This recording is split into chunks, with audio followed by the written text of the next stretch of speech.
author of Healthy Cooking for High Performers.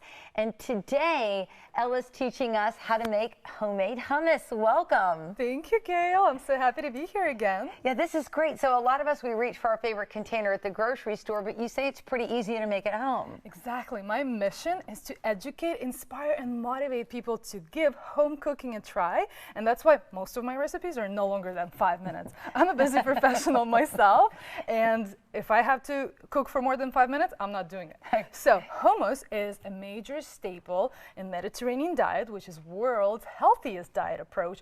Also, hummus is the healthiest snack because it's free of common allergens. It's dairy-free, it's gluten-free, and it's nut-free. And it's high in plant-based protein, and if someone's vegan or vegetarian, this is the perfect snack. So I'm going to teach you today how to make it. Okay. It's basically 2 ingredients, which is chickpeas, also called garbanzo beans. Okay. And we're going to need a food blender. And if you don't have a food blender, no big deal. You can even use a food processor. Okay? All right. So I'm glad you said that garbanzo beans and chickpeas, because I come from a very Italian family and my grandmother would use garbanzo beans all the time, and then my daughter sent me to the grocery store for chickpeas. I was all confused.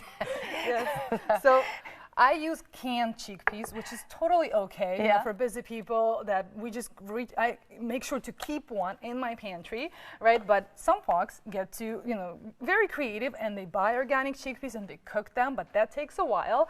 So for the hummus, which is basically a puree of chickpeas, the secret ingredient is tahini. Okay. Which is grinded sesame seed. It's almost everybody's talking about tahini this, tahini that. That's like kind of the buzzword right now. It's almost like peanut butter, but the healthier version of it. Actually, in Japan, parents sprinkle sesame seeds on their children's breakfast because they call it brain's food. It's high in fatty acids, beneficial for brain. So a tahini, where do you find that in your grocery store? It's almost in every grocery store. You'll be surprised. It's very popular in Mediterranean region, Israel, Greece, and this particular one is from Greece, and we're gonna need 2 tablespoons. Like I said, it's very similar to peanut butter, but it has more pungent flavor. All right. So from here, I drained the chickpeas, but I reserved some water here. We'll add a little extra later on, depending on the consistency that we like. So here we have chickpeas and tahini. Everything else is flavoring. And flavors play a huge role because most of these flavors are spices, herbs, and they're high in antioxidants and anti-inflammatory properties.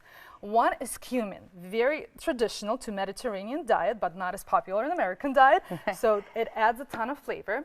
Salt and pepper, olive oil, lemon juice, and garlic. You can help me. I know you love garlic. I do love garlic. To peel some garlic. Okay, so you just break it off. Yes, break it off and add fresh garlic. For those who don't like garlic, you know those people, right? Yeah, sort of. I mean, everyone I know. All right, so I saw you break it off. I cut it. Do you just tear into it? Honestly, whichever way you can. I'm always learning and learning new techniques. I'm like, you just... Okay, there it goes. Yeah. All right. It's dry and I try to break it off. Right. But what's awesome for this recipe, you can really, like I said, these flavors, you can play with them. You can use roasted garlic if you don't like the spiciness of raw garlic, okay? So, and I just added 2 tablespoons of olive oil. Okay. Which is another super healthy monounsaturated fat. We used the tahini and chickpeas here. Okay. I'm gonna add some salt. I added cumin. And I'm going to use some lemon juice. I know everybody's like, Gail, you're not holding the knife right. You got this, Gail. You think I got it? Okay, I'm going to... All right, I'm just using my fingers to catch the seeds here. And half of lemon is perfect. I love to be very generous on my flavors because that's what creates this amazing... Check me out. I'm trying to look cooler than I am. You don't have to chop it. Oh. This is what the food blender is for. Okay, I got it. Yeah, this thing's going to do all job. the work? Okay, yes. I should have been more peeling, less chopping. Exactly. Okay, I'll let you go ahead and mix it up. Okay. So this can take a little while, up to like 5 minutes, and then with that we can also add some water to check the consistency.